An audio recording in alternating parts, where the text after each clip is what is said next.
The next poet we're working with is Percy Shelley. Shelley was radical really in all aspects of his life, in his writing, in his politics, in his lifestyle, in his social beliefs.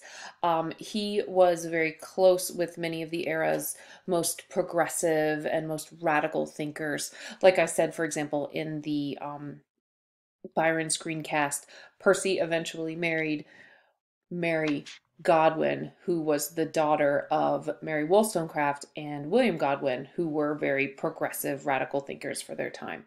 Another example is from Shelley's time at Oxford. After just his first year, he was expelled because he authored and he distributed material that promoted atheism. Now, to us, that doesn't sound like that big of a deal, but remember, this is a very religious society, and so that would have been a major infraction. During his lifetime, Shelley's poetry was not widely recognized. He did have a very strong underground, so to speak, following, but it is only after his death that he's really seen as this key writer of the Romantic era, and in fact, many generations after still cite Shelley as one of their major influences. Like Byron, Shelley had a very turbulent love life, a very turbulent personal life. Like Byron, he also traveled very extensively on the continent, lived most of his life, in Europe. His sudden death, he drowned while sailing in a storm off the coast of Italy. His sudden death created an almost cult-like, is the only really way I can describe it, reaction among his family and friends. Now, it wasn't uncommon for people to keep pieces of hair as mementos of a loved one, but I think it goes a little bit further when it comes to Percy Shelley. His ashes were moved several times. There are stories that say his friend took his heart, snatched is the word that was used, snatched his heart from his funeral pyre. There have been exhibits of Shelley, like things, his jacket, his hair, a painting, etc. Things that just were collected from his life.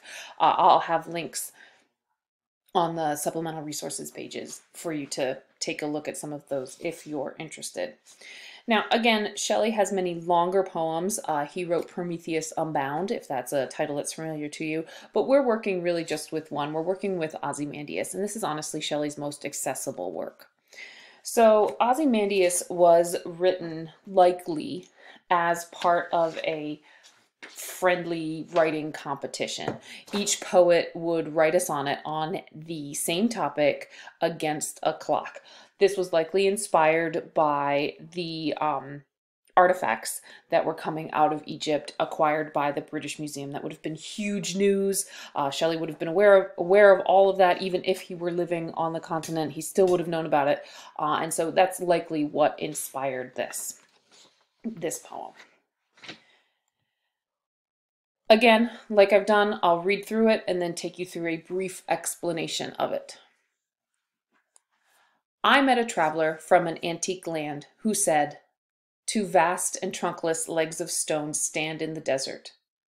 Near them, on the sand, half sunk a shattered visage lies, whose frown and wrinkled lip and sneer of cold command tell that its sculptor well those passions read which yet survive, stamped on these lifeless things, the hand that mocked them and the heart that fed, and on the pedestal these words appear.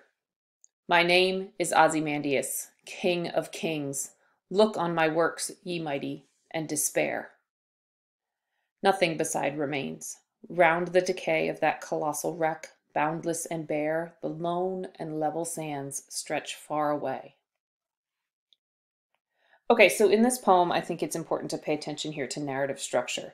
So we have the speaker, we have this first person pronoun right here, I. So somebody is telling us this story about meeting a traveler who then said. So there you've got a story in a story, and then you can even go one more further because that traveler who our speaker is quoting also quotes the words that are on the statue, and those words are supposedly Ozymandias' words himself. So you have this story sort of within a story within a story. Now then, the other question here is what Shelley's point is, what is he saying? Is he just reporting this story that he heard from a traveler, or is there a larger message? And I really think that the message here ties back into the Romantic era beliefs on two fronts. So first of all, if you look, what is left of the statue?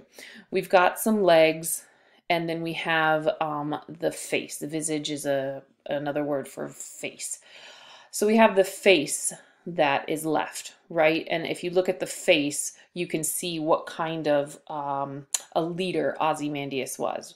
He's got a frown, he's sneering, cold command. So we have this artist who has captured Ozymandias's personality, which is then, of course, echoed here by his words. He calls himself the King of Kings. He says to look at everything that he's done and despair, because you will never accomplish as much as I have. Okay. But what's ironic about Ozymandias saying that is, that there's nothing left. He says, look at all of my works. Well, we can't, because according to our traveler here, the only thing that's left are the pieces of the statue and then the sand that just covered everything. So on two fronts, we have references here to the things that the Romantics valued. First of all, the only thing that's left at the end of this poem, sand, nature. The only thing that has survived has been nature, right? Nature has taken over any kind of mighty works that man has tried to create. So there's a comment there, I think, on the power of nature. But I think there's also a comment here on art, right? Because what's left is the artist's interpretation of who Ozymandias was and what Ozymandias was like.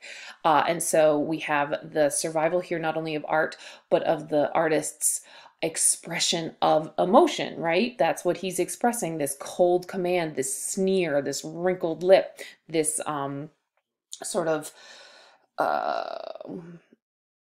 egotistical attitude.